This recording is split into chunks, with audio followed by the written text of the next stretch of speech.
प्रियात्मन, आज का विषय है राहु केतु का आपकी जिंदगी पर क्या प्रभाव पड़ता है।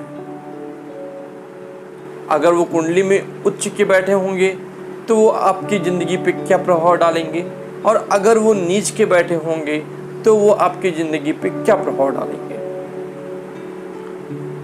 और अंत में आपको बताएंगे कुछ विशेष उपाय जिनको जानकर और जिन उपायों को करने के बाद आपको राहु के अच्छे परिणाम मिलने शुरू हो जाएंगे।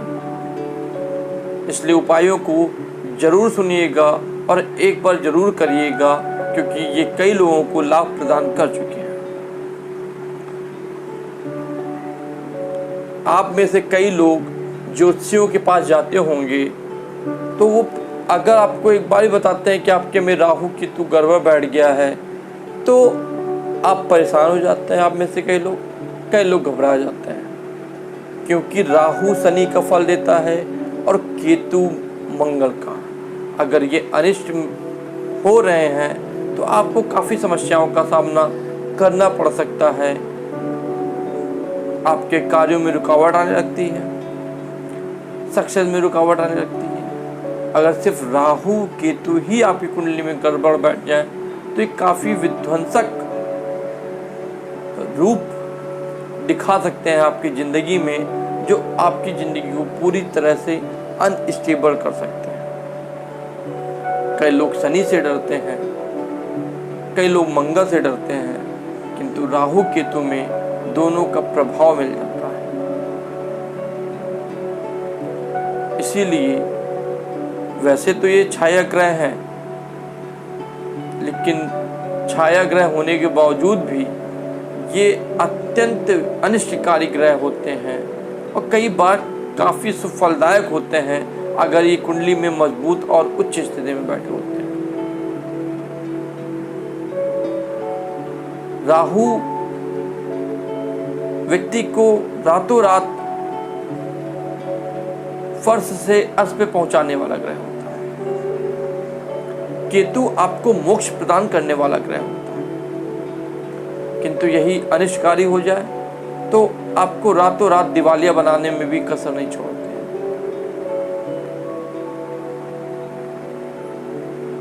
तो जितने भी लाइफ में अचानक इंसिडेंट होते हैं उनमें कहीं ना कहीं राहु केतु की इन्वॉल्वमेंट अवश्य देखने को मिलती है। तो इसलिए हमें इन्हें कभी भी बहुत हल्के में नहीं लेना चाहिए। इनका काफ़ी प्रभाव होता है आपकी ज़िंदगी पर। पौराणिक कथा के अनुसार सूर्य एवं चंद्रमा का जो ग्रास होता है वो राहु केतु के द्वारा ही होता है। इसीलिए कुंडली में सूर्य या चंद्रमा के साथ राहु केतु बैठ जाएं तो कहीं ना कहीं ग्रहण योग का निर्माण करते हैं, जो आपके लिए अच्छा नहीं होता है, जो आपके जीवन को काफ़ी प्रभावित करता है। अगर हम राहु की उच्च राशि की बात करें तो राहु वृष में उच्च का माना जाता है और वृश्चिक में नीच का माना जाता है, और ठीक इसी के उल्टा केतु वृश्चिक में उच्च का माना जाता है और वृष में नीच का माना जाता है। किंतु एक मान्यता और भी है कि राहु मिथुन में उच्च का होता है और धनु में नीच का होता है, और केतु धनु में उच्च का होता है और मिथुन में नीच का होता है।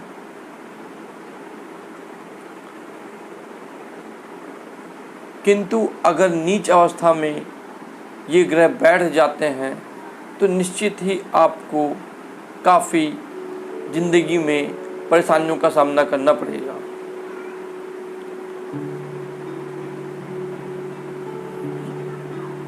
चूँकि ये छाया ग्रह है और जब भी कहीं छाया आ जाती है तो चीज़ें स्पष्ट नहीं दिखाई देती हैं। इसीलिए इनकी दशा अंतर्दशा में आप स्पष्ट डिसीजन नहीं ले पाते हैं, सही डिसीजन नहीं ले पाते हैं, और वही डिसीजन आपके लिए समस्याओं का कारण बन जाता है। इसीलिए इनकी दशा महादशा अंतर्दशा में सोच समझ के डिसीजन लेना चाहिए, क्योंकि डिसीजन हमेशा प्रकाश में ज्ञान के प्रकाश में लेते हैं, किंतु ये ज्ञान में अंधकार पैदा करने का काम करता है, तो आपकी कर्तव्य विमूढ़ हो जाते हैं, सोचने समझने की क्षमता खो देते हैं, इसलिए डिसीजन नहीं ले पाते। तो ये हुआ इसका प्रभाव, और हमने चर्चा की कुंडली में उच्च होने पे ये क्या परिणाम देते हैं और नीच होने पे ये क्या परिणाम देते हैं। अब हम बात करते हैं इसके उपायों की, कि अगर कुंडली में ये दुष्परिणाम दे रहे हैं और नीच के बैठे हुए हैं, तो हम किन उपायों द्वारा इनके प्रकोप को कम कर सकते हैं और लाभ प्राप्त कर सकते हैं इनको उच्च बनाकर। तो अब हम उन उपायों की चर्चा करेंगे, किंतु उपाय करने से पहले मैं आपको बताना चाहता हूँ कि अगर आप ये उपाय कर रहे हैं तो शराब और मांस मदिरा का सेवन मत करिए, अन्यथा ये उल्टा प्रभाव दे सकता है। तो पहले उपाय की बात करते हैं।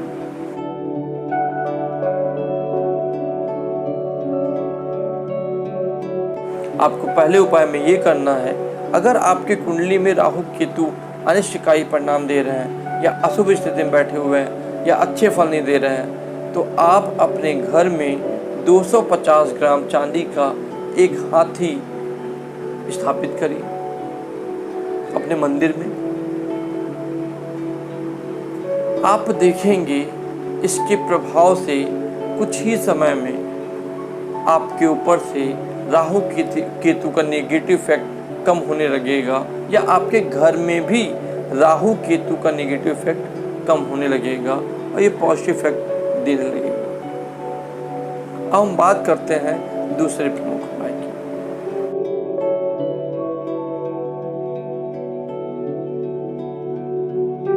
दूसरे प्रमुख उपाय में आपको ये करना है कि एक तेल चुपड़ी रोटी जिसमें सरसों का तेल लगा हो, शनिवार के दिन काले या सफ़ेद कुत्ते को खिलाना है।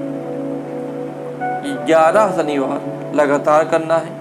अगर आप ये कर लेते हैं तो भी आपके ऊपर से राहु केतु का नेगेटिव इफेक्ट काफ़ी कम पड़ेगा, और ये ग्रह अगर कुंडली में नेगेटिव इफेक्ट दे रहे हैं तो फिर पॉजिटिव इफेक्ट देना शुरू कर देंगे, इनका प्रकोप कम पड़ जाएगा।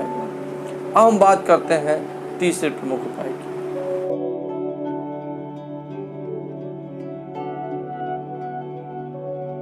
मीठा पुआ या मीठे आटे की रोटी बनाकर कौवे को देने से भी राहु केतु का नेगेटिव इफेक्ट कम पड़ता है।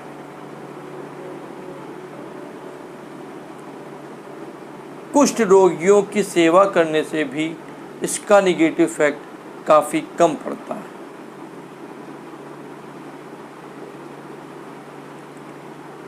मान्यता है कि अगर केतु का नेगेटिव इफेक्ट ज़्यादा हो रहा है राहु केतु का, तो अपने दोनों कान अगर आप छिदवाते हैं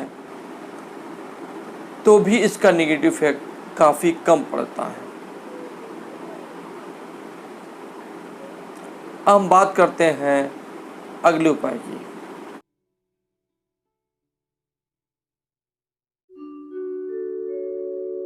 अगर राहु केतु का काफ़ी नेगेटिव इफेक्ट आपके ऊपर चल रहा है तो आप हाथी दांत अपने गले में धारण कर सकते हैं, जिससे इसका नेगेटिव इफेक्ट काफ़ी कम पड़ जाएगा। या आपकी कुंडली में राहु उच्च स्थिति में बैठा हो और आपको उसका लाभ लेना हो तो भी आप हाथी दांत धारण कर सकते हैं, जिससे आपको उसका पूर्ण लाभ प्राप्त होगा। हमेशा याद रखिए, किंतु ये उपाय करते समय झूठ बोलने से आपको बचना चाहिए और मांस मदिरा का सेवन बिल्कुल नहीं करना चाहिए, तभी ये उपाय कारगर सिद्ध होंगे। राहु केतु छाया ग्रह हैं, किंतु इनके महत्व को नहीं नकारा जा सकता है। इसलिए अगर आप परेशान हैं तो उपायों से लाभ अवश्य उठाइए। अगर आपको कुंडली विश्लेषण करवाना हो या हथेली का अध्ययन करवाना हो तो आप दिए हुए व्हाट्सएप नंबर पे संपर्क कर सकते हैं। और भी वैदिक उपाय जानने के लिए हमारा चैनल सब्सक्राइब कर सकते हैं। ईश्वर आपकी मनोकामना पूर्ण करे। आपका दिन शुभ हो। जय श्री राम।